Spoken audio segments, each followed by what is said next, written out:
beloved chickens, reread Chapter 1. No reason to go over the introduction again.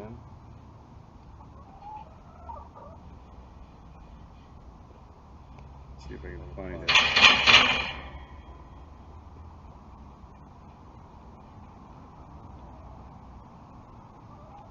All right. Chapter 1. Look into the world of social engineering. If you know the enemy and know yourself, you need not fear the results of 100 battles. Social engineering has been largely misunderstood, leading to many differing opinions on what social engineering is and how it works. This has led to a situation where some may view social engineering as simply lying to scam trivial free items such as pizza or obtaining sexual gratification. Others think SE just refers to the tools used by criminals or conmen, or perhaps that it is a science whose theories can be broken down into parts or equations and studied. Or perhaps it's a long-lost mystical art giving practitioners the ability to use powerful mind tricks, like a magician or illusionist. In whatever camp your flag flies, this book is for you. Social engineering is used every day by everyday people in everyday situations. A child trying to get her way in the candy aisle or an employee looking for a raise is using social engineering. Social engineering happens in government or small business marketing. Unfortunately, it is also present when criminals, conmen, and the like trick people into giving away information that makes them vulnerable to crimes. Like any tool, social engineering is not good or evil, but simply a tool that has many different uses. Consider some of these questions to drive that point home. Have you ever been tasked to make sure your company is as secure as possible? Are you a security enthusiast who reads every bit of the latest information out there? Are you a professional penetration tester who is hired to test the security of your clients? Are you a college student taking some form of IT specialization as your...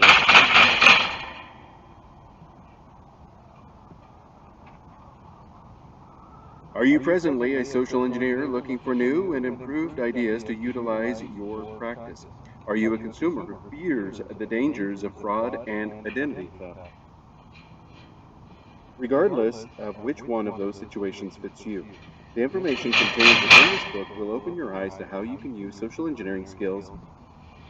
You will also peer into the dark world of social engineering and learn how the bad guys use these skills to gain an upper hand. From there, you can learn to become less vulnerable to social engineering attacks. One warning up front. This book is not for the weak. It takes you into those dark corners of society where the black hats, the malicious hackers, live. It uncovers and delves into areas of social engineering that are employed by spies and conmen. It reviews tactics and tools that seem like they are stolen from a James Bond movie. In addition, it covers common everyday situations and then shows how they are complex social engineering scenarios. In the end, the book uncovers the insider tips and tricks of professional social engineers and yes, even professional criminals. Some have asked why I would be willing to reveal this information. The answer is simple. The bad guys don't stop because of a contractual limitation or their own morals. They don't cease after one failed attempt. Malicious hackers don't go away because companies don't like their servers to be infiltrated. Instead, social engineering, employee deception, and internet fraud are used more and more each day. While software companies are learning how to strengthen their programs, hackers and malicious social engineers are turning to the weakest part of the infrastructure, the people. Their motivation is all about return on investment, ROI. No self-respecting hacker is going to spend 100 hours to get the same results from a simple attack that takes 1 hour or less. The sad result, in the end, is that no way exists to be 100% secure unless you unplug all electronic devices and move to the mountains. Because that isn't too practical, nor is it a lot of fun. This book discusses ways to become more aware and educated about the attacks out there and then outlines methods that you can use to protect against them. My motto is security through education. Being educated is one of the only surefire ways to remain secure against the increasing threats of social engineering and identify theft.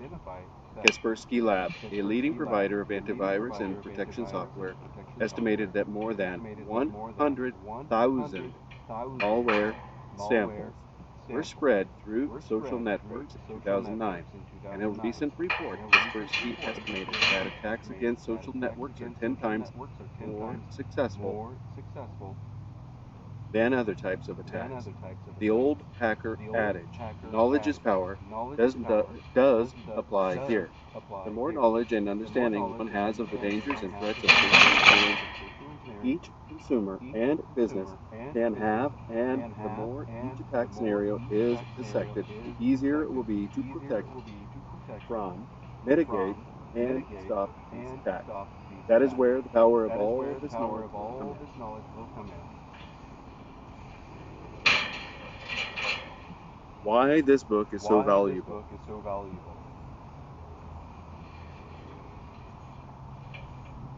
Many books are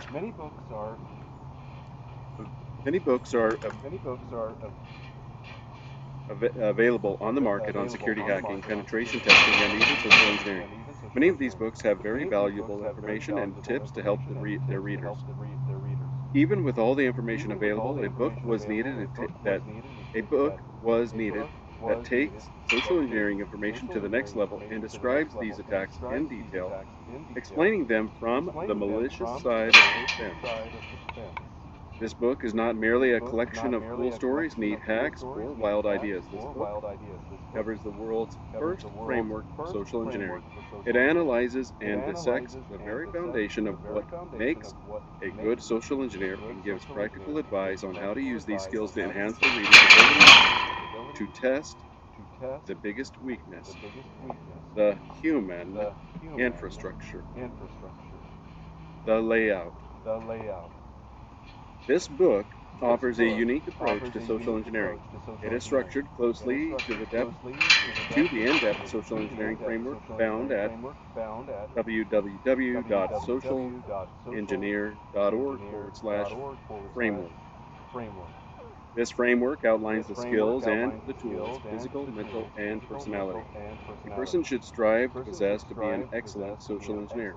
This book takes a tell and show approach by first presenting a principle behind a topic, then defining, explaining, and dissecting, then showing its application using collections of real stories or case studies.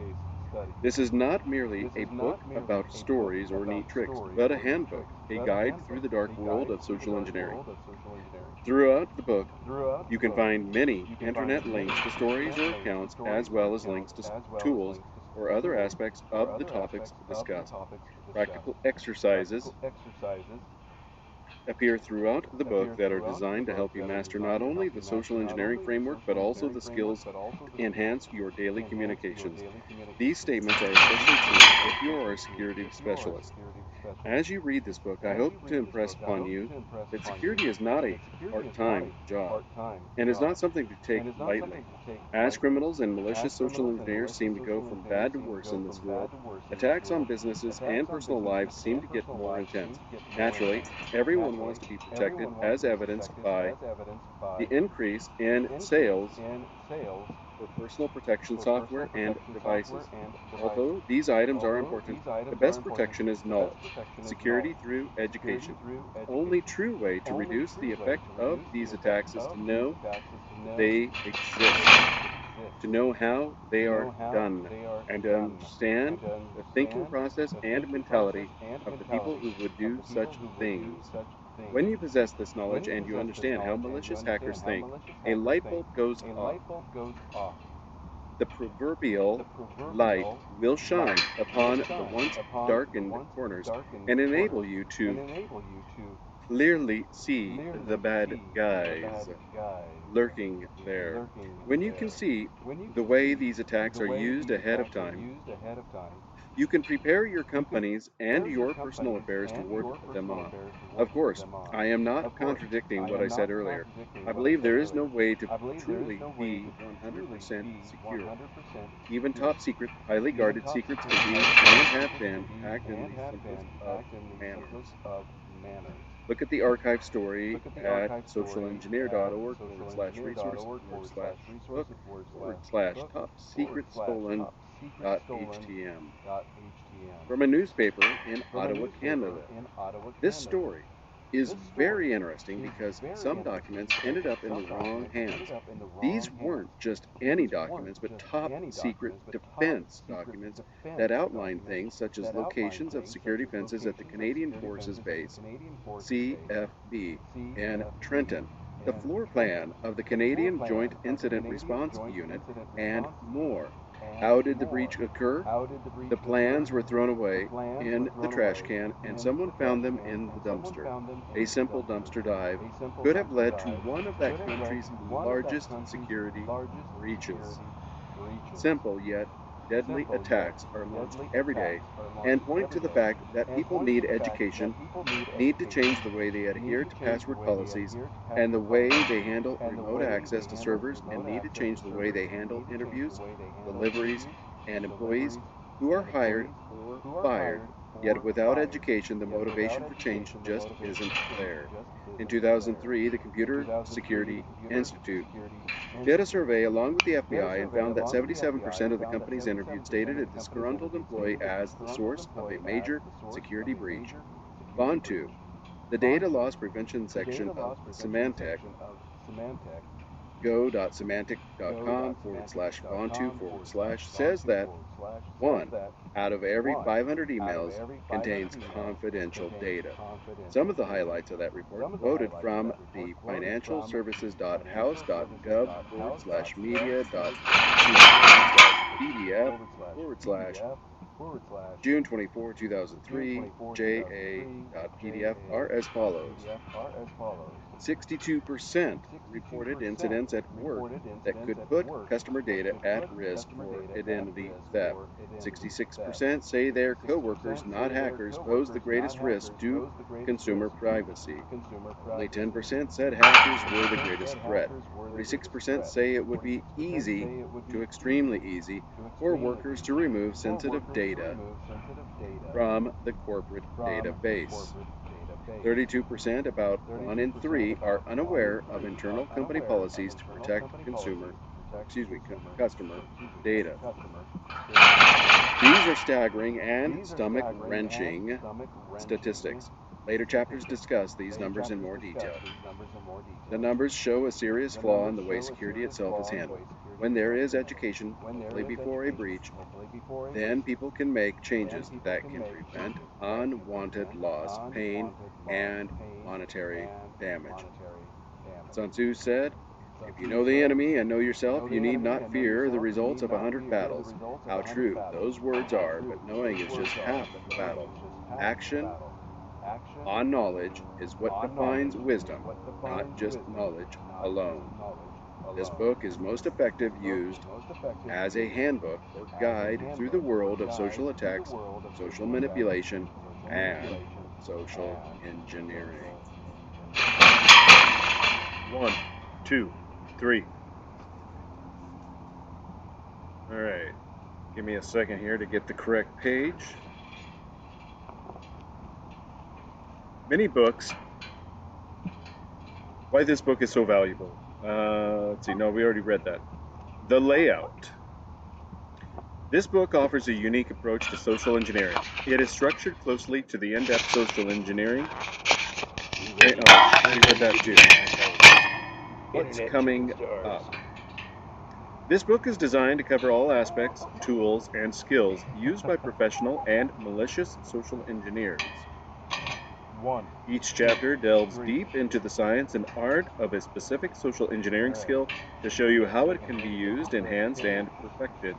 The next section of this chapter, Overview of Social Engineering, defines social engineering and what roles it plays in society today, as well as the different types of social engineering attacks. including other areas of life where social engineering is used in a non-malicious way. I will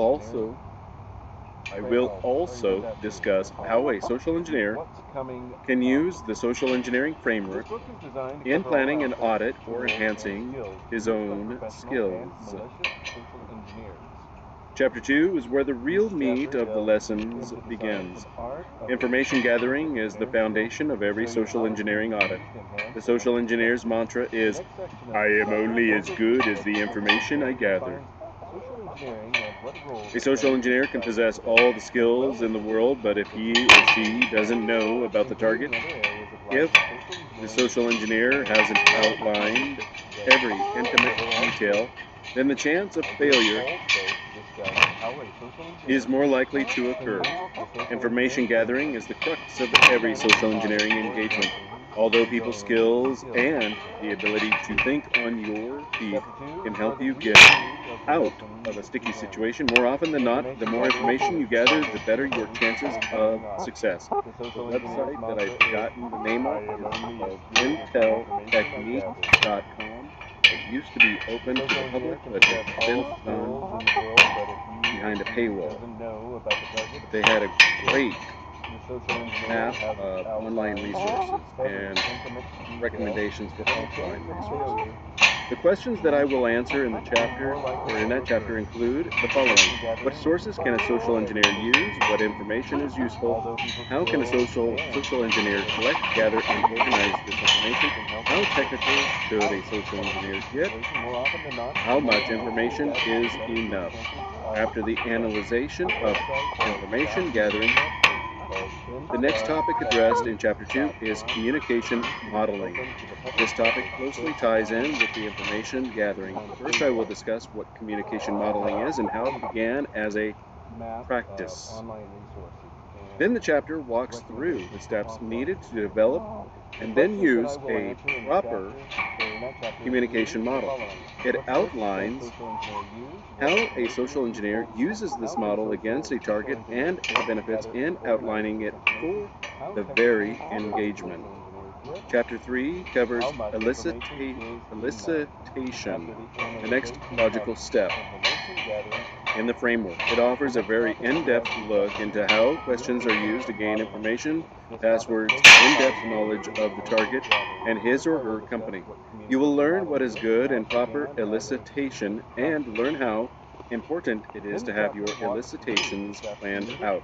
Chapter 3 also covers the important topic of preloading the target's mind with information to make your questions more readily accepted. As you unravel this section, you will clearly see how important it is to become an excellent elicitor. You will also clearly see how you can use that skill not just in your security practices, but in daily life. Chapter 4, which covers pretexting, is powerful. This heavy topic is one of the critical points for many social engineers. Pretexting involves developing the role the social engineer will play for the attack on the company. Will the social engineer be a customer, vendor, tech support, new hire, or something equally realistic and believable? At least in Washington State, pretexting is verboten for private investigators. Pretexting involves not just coming up with the storyline, but also developing the way the persona would look, act, talk, walk, deciding what tools and knowledge they would have, and then mastering the entire package so when you approach the target, you are that person, and not simply playing a character. The questions covered include the following: what is pretexting? How do you develop a pretext? What are the principles of a successful pretext? How can a social engineer plan and then execute a perfect pretext? The next step in the framework is one that can fill volumes, yet it must be discussed from the viewpoint of a social engineer. Chapter 5 is a no-holds-barred discussion on some very confrontational topics, including that of IQs. For example, what are the varying opinions of some professionals about IQs and how can a social engineer use them? The chapter also delves into the fascinating science of microexpressions and its implications on social engineering. Chapter 5 goes on analyzing the research, yielding answers to these questions. Is it possible to use microexpressions in the field of security? Yes. I'll just tell you the answer. Yes. You can use it at the poker table to make money. You can use it in a lot of scenarios. How would you do so? What benefit are microexpressions? Can people train themselves to learn how to pick up on microexpressions automatically? The answer to that one is enthusiastically yes. After we do the training, what information is obtained through microexpressions? Chapter 5 goes on. It's the closest you will ever get to mind reading. Probably one of the most debated on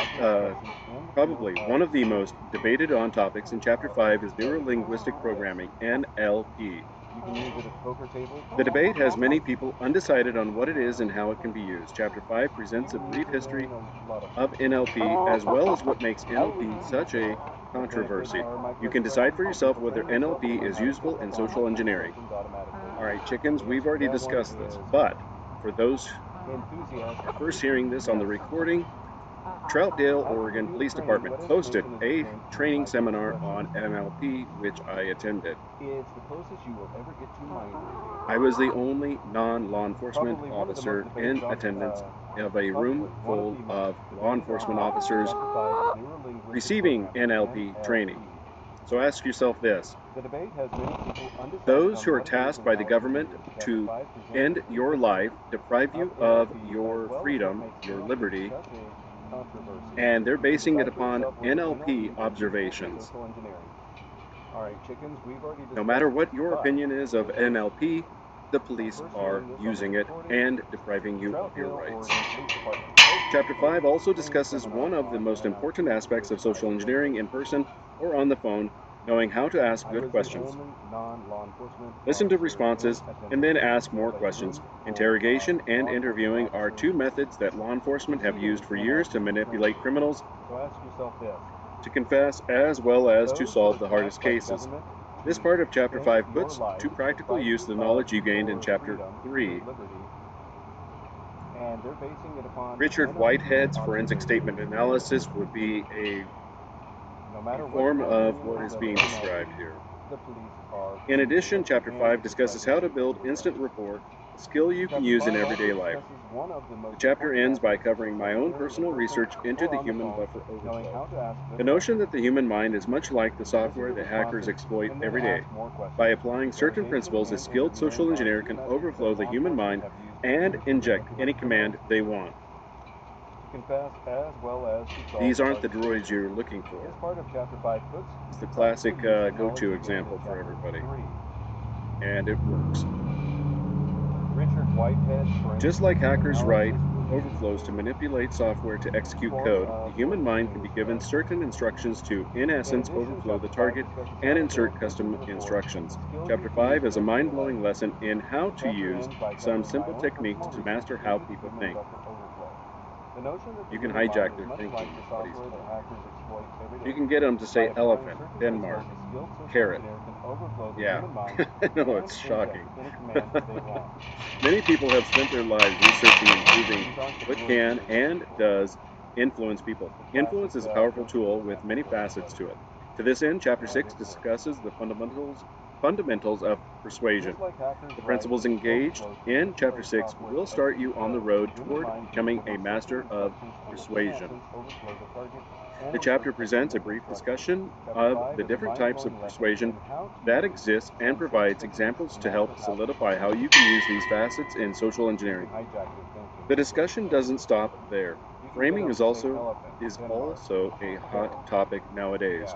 Many different opinions exist on how one can use framing, and this book shows some real-life examples of it. Then dissecting each, I take you through the lessons learned and things you can do to practice reframing yourself as well as use framing in everyday life as a social engineer. Another overwhelming theme in social engineering is manipulation. The chapter presents a brief discussion What is its purpose? of the different types of persuasion that exist and What provide kinds of examples to incentives help solidify how drive you manipulators? use facets in How can a social person engineering. use it in social The engineering? discussion doesn't stop there. Framing is also Chapter 6 presents all a social engineer needs to know on the topic of manipulation and how to successfully apply such skills. Chapter 7 covers the tools that can make a social engineering audit more successful, from physical tools such as hidden cameras to software-driven information gathering tools. Each section covers tested and tried tools for social engineers. Once you understand the social engineering framework, Chapter 8 discusses some real-life case studies. I've chosen 2 excellent accounts from world-renowned social engineer Kevin Mitnick. I analyze, dissect, and then propose what you can learn from these examples and identify the methods he used from the social engineering framework. Moreover, I discuss what can be learned from his attack vectors as well as how they can be used today.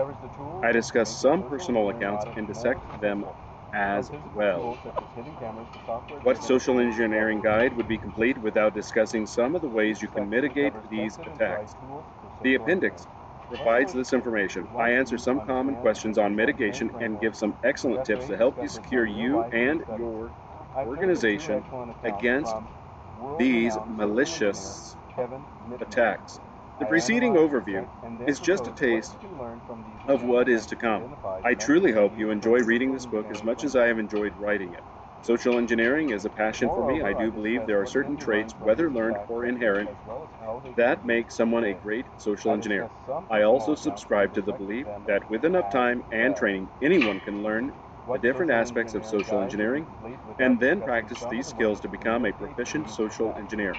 The principles in this book are not new. There is no mind-blowing technology that you will see that will change the face of security forever. There are no magic pills. As a matter of fact, the principles have been around for as long as people have. What this book does do is combine all of these skills in one location. It does give you clear direction on how to practice these skills, as well as examples of real-life situations where they are used. All of this information can help you gain a true sense of understanding the topics discussed. The best place to start is with the basics by answering one fundamental question. What is social engineering? Overview of social engineering. What is social engineering? I once asked this question to a group of security enthusiasts, and I was shocked at the answers I received. Social engineering is lying to people to get information. Social engineering is being a good actor. Social engineering is knowing how to get stuff for free. Wikipedia defines it as the act of manipulating people into performing actions or divulging confidential information. While similar to a confidence trick or simple fraud, the term typically applies to trickery or deception for the purpose of information gathering, fraud, or computer system access. In most cases, the attacker never comes face to face with the victim. I want to pause for a moment and address the elephant in the room. I don't know if she was running Wikipedia at the time, but the current woman directing NPR, National Public Radio, or whatever it is, was a spook, meaning she was trained at Yorktown via Langley, being that she is CIA. She went to work at Wikipedia. She is infamous for saying our focus upon facts is an issue when we should be focusing on subjective things such as feelings. I don't remember the exact quote. Anyway, she's a blonde bimbo who is a spy who used Wikipedia as a tool to manipulate the masses. So, if you're going to have a definition for social engineering, it is best to understand what was written in Wikipedia about social engineering. Although it has been given a bad name by the plethora of free pizza, free coffee, and how to pick up chicks sites, aspects of social engineering actually touch many parts of daily life. Webster's dictionary defines social as of or pertaining to the life, welfare, and relations of human beings in a community. It also defines engineering as the art or science of making practical application of the knowledge of pure sciences as physics or chemistry, as in the construction of engines, bridges, buildings, mines, ships, and chemical plants, or skillful or artful contrivance maneuvering. Combining these two definitions, you can easily see that social engineering is the art, or better yet, science of skillfully maneuvering human beings to take action in some aspect of their lives. This definition broadens the horizons of social engineers everywhere. Social engineering is used in everyday life in the way children get their parents to give in to their demands. It is used in the way teachers interact with their students, in the way doctors, lawyers, or psychologists obtain information from their patients or clients. It is definitely used in law enforcement and in dating. It is truly used in every human interaction, from babies to politicians and everyone in between. I like to take that definition a step further and say that a true definition of social engineering is the act of manipulating a person to take an action that may or may not be in the target's best interest. This may include obtaining information, gaining access, or getting the target to take certain action. For example, doctors, psychologists, and therapists often use elements I consider social engineering to manipulate the patients to take actions that are good for them, whereas a conman uses elements of social engineering to convince his target to take actions that lead to loss for them. Even though the end game is much different, the approach may be very much the same. A psychologist may use a series of well-conceived questions to help a patient come to a conclusion that change is needed. Similarly, a conman will use well-crafted questions to move his target into a vulnerable position.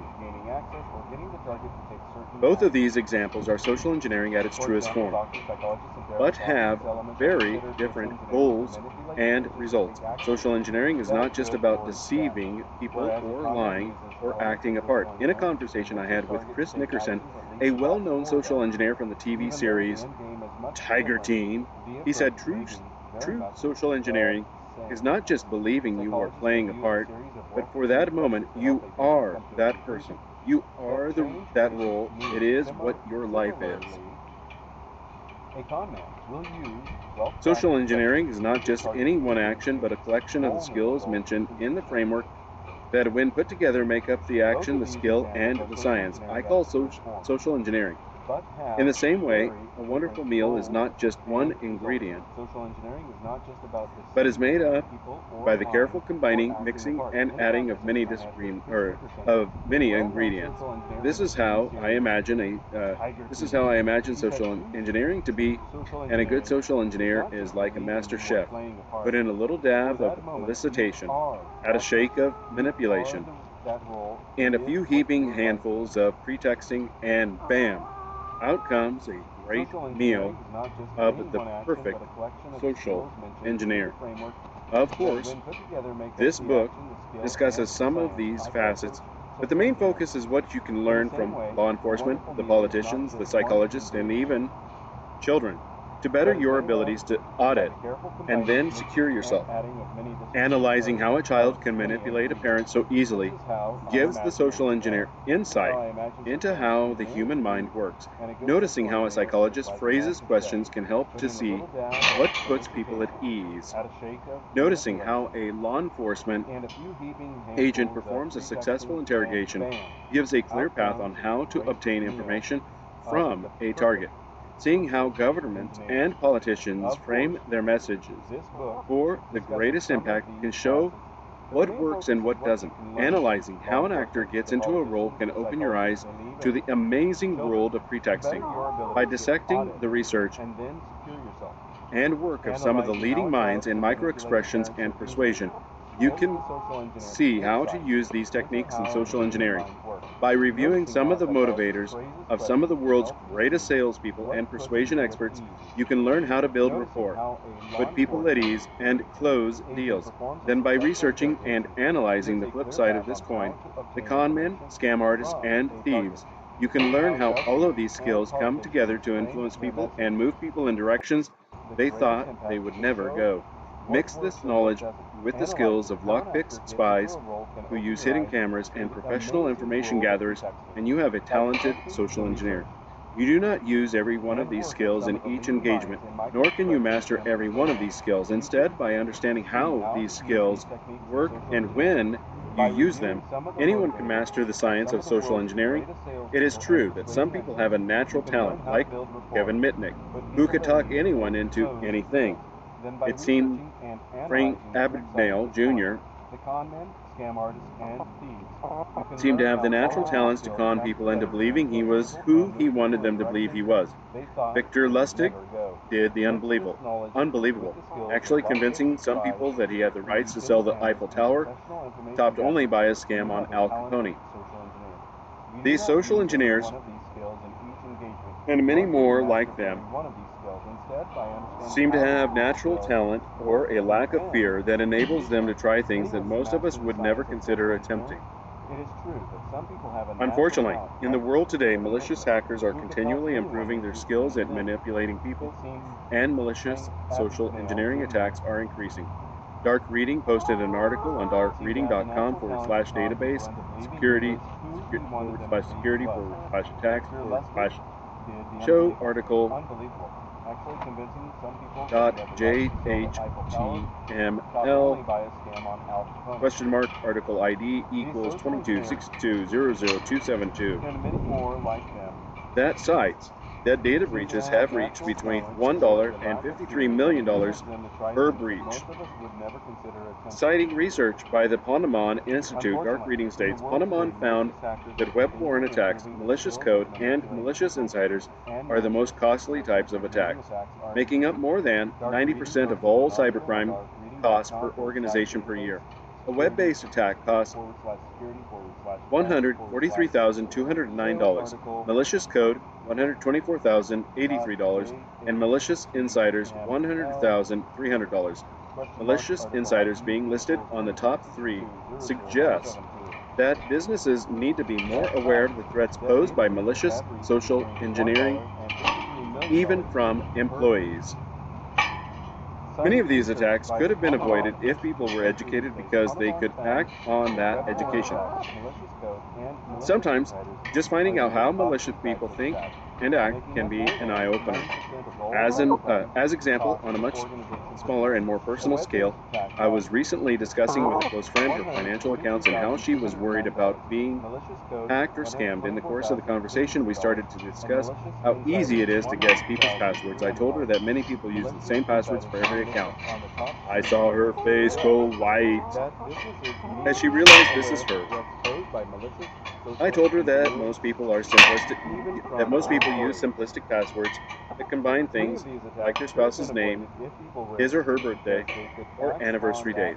I saw her go an ever brighter shade of pale. I continued by saying that most of the time people chose the simplest security question, such as your or your mother's maiden name, and how easy finding that information is via the internet or a few fake phone calls.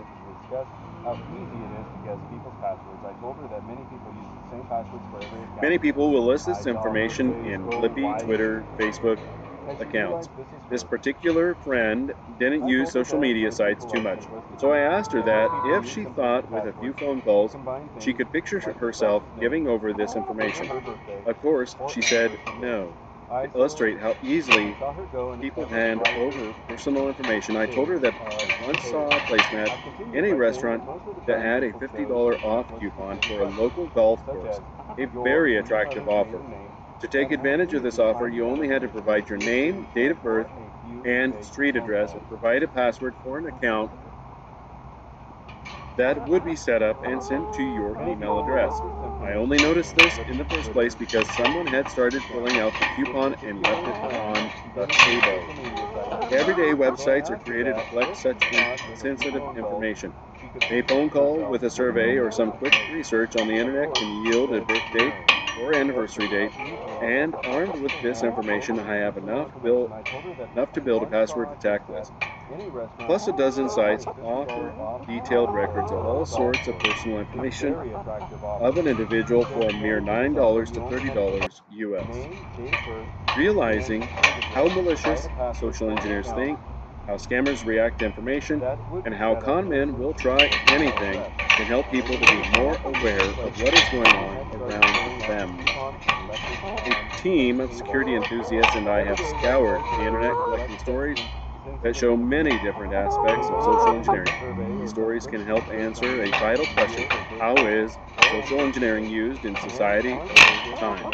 And see where social engineering's place is and how it is used maliciously. Offers detailed records of all sorts of personal information of an individual for a mere $9 to $30 US. Realizing how malicious social engineers think, how scammers react to information, and how con men will try anything to help people to be more aware of what is going on around them. A team of security enthusiasts and I have scoured the internet collecting stories that show many different aspects of social engineering. These stories can help answer a vital question: how is social engineering used in society over time? And see where social engineering's place is and how it is used maliciously.